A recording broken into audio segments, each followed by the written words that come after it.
Agaseke k'amakuru mu karere ngapfunduriye muri Kongo Kinshasa. Gahunda z'ikipe y'igihugu y'umupira w'amaguru ya Kongo Kinshasa zahungabanijwe n'ikiza cya Ebola bundi buryo kibasiye iki gihugu mu myiteguro ya nyuma irimo mbere yo kujya mu gikombe cy'isi kizatangira mu kwezi gutaha aho izakinira muri Leta Zunze Ubumwe za Amerika. Abakinnyi ba Leopard bagomba guhurira Kinshasa ku cyumweru tariki ya 25 z'uku kwezi, maze umuhango ukomeye kuri stade ya Tata Raphael Kinshasa. Perezida wa Kongo yashyikiriza kapiteni w'ikipe Chancel Mbemba ibendera ry'igihugu mbere y'abafana ibihumbi. Ikipe ya Leopard itozwe n'umutoza wa Sebastien de Sabre igizwe na benshi bakina kandi bakaba ku mugabane w'Uburayi. Amakuru yemeza ko Leta ya Amerika yategetse ko iyo kipe itanyura muri Kongo Kinshasa mbere yo kujya ku butaka bwayo mu rwego rwo kurinda ikipe ikiza cya Ebola. Ishyirahamwe ry'umupira w'amaguru ryawo ryatangaje ko gahunda yari iteganyijwe isubitswe. Iyi kipe izahura mu buryo biteganyijwe ko izishimirwa n'abafana benshi mu muhango mbere y'uko yerekeza muri Amerika. Leta ya Kongo isubiye mu gikombe cy'isi mu myaka irenga 50. Umukino wayo wa mbere uzokina na Portugal tariki ya 17 z'ukwezi gutaha mu mujyi wa Houston muri Texas. Iri mu itsinda K aho iri kumwe kandi na Colombia na Uzbekistan. Ubwo kandi ishami ry'umuryango w'umubyeyi ryita ku buzima MS ryavuze ko bishobora gufata amezi 9 mbere y'uko urukingo rw'ubwoko bw'ikiza cya Ebola ruboneka. Kuwa gatatu umujyanama wa OMS Dr. Vance Morthi yavuze ko ingingo z'abakandida ebyiri zishobora kuvamo urukingo rw'ubwoko bwa bundi buryo zirimo gukorwa ubu. Mbabwire kandi ko Urufise Ventura rurwanya ubutegetsi bwa Kongo Kinshasa ryatangaje ko ingabo za leta zikomeje ubwo bitero muri komine Minembwe mu ntara y'Amajyepfo no mu nkengero zaho zifashishije intwaro zirimo drone z'ubwiyahuzi. Ku mugoroba wa tariki 18 umuvugizi wa Urufise Ventura Lawrence Kanyuka yatangaje ko uduce two muri Minembwe dutoye cyane turi kwengezwamo umuriro mwinshi w'ibitero bya drone. Kanyuka aravuze ati muri akanya ibisasu bya drone bikugwa mu duce dutoye cyane muri Minembwe, ibitero abasivili ubwoba no gushenguka, inzu ziri gusenyerwa muri ibikorwa by'irimburwa bigoye gusobanura, imiryango yose iri guhunga mu gihe cy'iturika ry'ibisasu n'ibibatsi by'umuriro. Urufise Ventura yatabarije abatuye muri Minembwe kuko hashize iminsi bona mu bice bahana imbibi bagabwa bitero basobanura ko bigamije kubarimbura cyane cyane mu bwoko bw'abanyamurenge. Ingabo z'u Burundi, umutwe wa FDLR n'abazayendo bishinjwa kubigiramo uruhare. Umwe mu ofisiye w'umutwe MLDP twirwaneho urinda Minembwe, Colonel Fidel Rugabo tariki ya 18 yaravuze turamenyesha umuryango mpuzamahanga n'abanyekongo kukurenga kugahenge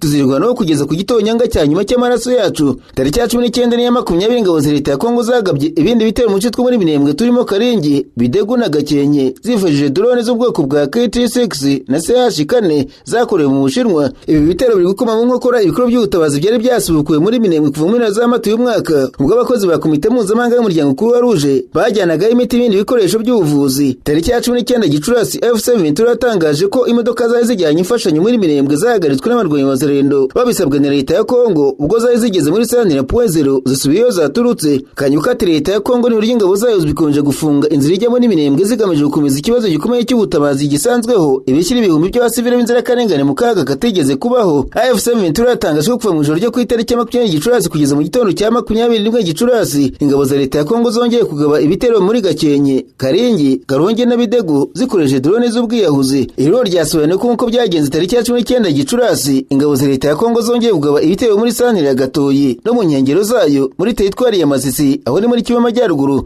Urufise Ventura yatangaje ko mu gihe ibitero by'ingabo za leta ya Kongo bikomeje yiteguye gukomeza kurwanira abasivile no kubarindana n'imitungo yabo. Nararanganisha amaso umunyamakuru byandikirwa muri Kenya. Abanyamakuru bashyize amakaramu ku mpapuro barandika banditswe ku gatatu urukiko rukuru rw'Intebe rwategetse ko ingingo zimwe z'itegeko rihana ibyaha by'imibonano mpuzabitsina zitagomba gukora ku bana cyangwa se abateens, ni ukuvuga abadoresa b'imyaka yegeranye bakoze imibonano mpuzabitsina ku bwumvikane bwabo. Ni icyemezo impirimbanyi ziteze ko kigiye kugenda bucya uko igihugu gifata ibibazo by'imifatire n'imibanire mu ngimbi n'abangavu bataruzi imyaka y'ubukure. Uru rubanza rwashinzwe kubera ikirego cyo gukurikirana abahungu babiri ku cyaha cyo gufata ku ngufu umukobwa, abo bose bari mu myaka 17 na 19. Abareze bavuze ko zimwe mu ngingo z'itegeko rihana ibyaha by'imibonano mpuzabitsina zikoreshwa mu guhana abana bataruzi imyaka y'ubukure bakoze imibonano mpuzabitsina bumvikanyeho kubarinda gukoresha nabi ubuto bwabo no guhindurwa ibikoresho mu mibonano mpuzabitsina. Impirimbanyi z'uburenganzira zavuze ko icyemezo kizagabanya ifungwa no gukurikirana mu nkiko abana bumvikanye gukora imibonano mpuzabitsina. Zivuga kandi ko bizatuma haba impinduka mu gushyiraho politiki zifasha urubyiruko mu buryo bworoshye kugera kuri serivisi zijyanye n'ubuzima bw'imyororokere. Nasimbukiye muri Uganda. Abanyamakuru bicaye imbere ya mudasobwa barandika banditswe igipolisi muri Uganda cyatangaje ko kirimo gukora iperereza ku rupfu rw'umugabo w'imyaka 50 upfuye kuwa mbere n'ijoro ari gukora imibonano mpuzabitsina n'umugore bari mu gihuru. Ibinyamakuru muri Uganda bisubiramo Samuson Rubega ukora igipolisi mu gace ka Busoga no yemeza ibyabaye. Rubega yavuze ko hagana saa 3 z'ijoro uwo mugabo n'umugore w'imyaka 42 mu gihuru mu gace ka Namuranda Bay kugira ngo bambana nipfa. Ikinyamakuru Daily Monitor gisubiramo Rubega agira ati nyuma y'inshuro ya mbere vuko uwo mugabo yarabyagaho yari ku nshuro ya kabiri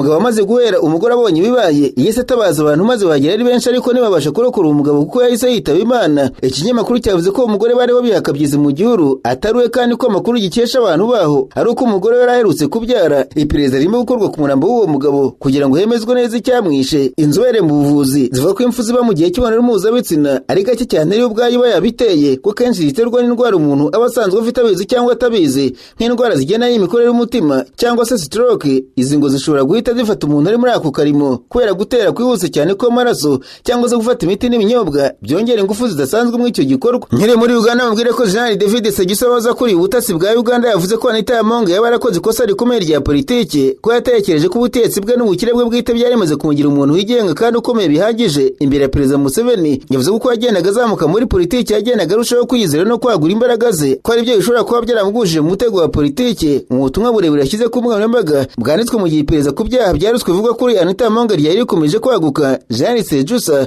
yagaragaje Anita Yamonga nk'umunyapolitiki wazamutse bivujwemo n'inkunga n'ubufasha bwa politiki yawe n'abamushyigikiye bafite ububasha, ariko nyuma akaza kwibeshya ku buryo Perezida Museveni yamufataga cyangwa se yamurebaga. Ikinyamakuru Chimp Reports cyavuze ko Jean Sejusa agaragaza ko ubukire n'amafaranga Monga yagize ari byo kubwe byamuteje ibibazo bya politiki no kugwa kwe aho kuba izindi mpamvu. Uyu hoza ari umwe mu bayobozi bakuru mu gisirikare mu ntambara yo mu ishyamba wanabaye umwe mu bantu hafi ya Perezida Museveni mu bya gisirikare n'ubutasi yakanye ivuga ko ibibazo bya politiki bya Anita Yamonga bifitanye isano n'idini cyangwa se imigambi y'inyungu z'amatsinda yo hanze. Yavuze ko byatera byo byaba intandaro y'ibibazo bya politiki. Ati hagati ye na Papa atuye rwose se wa mbere ujya Vatikani gushaka imigisha. Sejusa yanditse agaragaza ko abanyapolitiki benshi bajya gushaka imigisha y'idini cyangwa se imbaraga z'umwuka igihe baba bashaka gukomera muri politiki. Ahubwo Sejusa yavuze ko ibibazo bya Anita Yamonga byatangiye nk'ikibazo cyo kubura imyitwarire iboneye no kubura ubunararibonye muri politiki aho kuba ikibazo cy'urwango cyangwa se umugambi wa leta wo kumurwanya. Nk'uko Sejusa bivuga, Monga yagiye arushaho kugira icyizere gikabije kubera abantu bamushyigikiraga n'inshuti ze za politiki zahoraga zimushimagiza kandi zikamurinda kunengwa.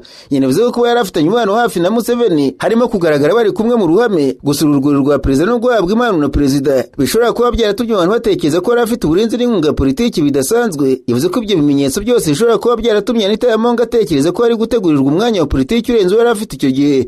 Amagambo ya Sejusa aje mu gihe abashinzwe iperereza bakomeje kwagura ubushakashatsi ku mutungo wa Anita Yamonga, amazu ye n'ibikorwa bye by'imari nyuma y'igenzura ryakorewe mu ngo ze zo mu duce twa Nakasero na Kigo. Iyi nkuru igaragaza ko Sejusa abona ko ikibazo cya Anita Yamonga kitaturutse ku mugambi wa politiki yo kumuhiga ahubwo cyaturutse kuba yaragize icyizere gikabije ku mwanya we n'umubano yari afitanye n'ubutegetsi buriho. Agaseke k'amakuru mu karere gapfunikire muri Tanzania abanyamakuru bakoze ba muri no barandika banditswe abasenateri babiri bakomeye muri Leta Zunze Ubumwe za Amerika bashyizeho umushinga mugari w'itegeko ushobora guhindura cyane umubano hagati ya Washington na Dodoma. Iri tegeko ryiswe Reassessing United States Tanzania Bilateral Relationship Act rigamije gufatira ibihano bikomeye abayobozi ba leta no guhagarika inkunga z'ingenzi. Uyu mushinga watanzwe tariki 20 Gicurasi na Senateri Jen Shaheen wo mu ishyaka ry'Abademokarate hamwe na Senateri Ted Cruz wo mu ishyaka ry'Abarepublikani. Kuri tegeko rishyigikiwe n'amashyaka yombi akomeye muri Amerika, no kuvuga Abademokarate n'Abarepublikani, byongera cyane amahirwe y'uko rishobora kwemezwa n'inteko ishinga amategeko ya Amerika nubwo harimo amacakubiri ya politiki. Niryemezwa iri tegeko rizasaba ko hakorwa isuzuma ryimbitse ku mikoranire yose ya Amerika na Tanzania mu bijyanye n'umutekano, ubukungu n'imibanire na diplomasi. By'umwihariko ngo rigamije ibibazo byiswe gusubira inyuma kwa demokarasi muri Tanzania, gukandamiza abatavuga n'ubutegetsi no guhonyora uburenganzira bwa muntu. Byavuzwe ko byaranze amatora rusange yo ku itariki ya 29 z'ukwezi kwa cumi umwaka ushize muri Tanzania. Itangizwa ry'uyu mushinga w'itegeko ryashize hafi amezi 6 nyuma y'uko Minisiteri y'Ububanyi n'Amahanga ya Amerika itangaje ko yatangiye isuzuma ryimbitse ry'umubano wayo n'icyo gihugu. Iryo tangazo ryo mu Ukuboza k'umwaka ushize ryakurikiye raporo nyinshi zavugaga ubwicanyi bwakorewe abantu butanyuze mu mategeko, ifatwa rya benshi ku bwinshi no guhagarika internet mu gihe cy'amatora. Icyo gihugu cya Tanzania gifite byinshi gishobora gutakaza kuko Amerika ikiri umuterankunga wa mbere mu bikorwa by'iterambere. Hagati ya 2012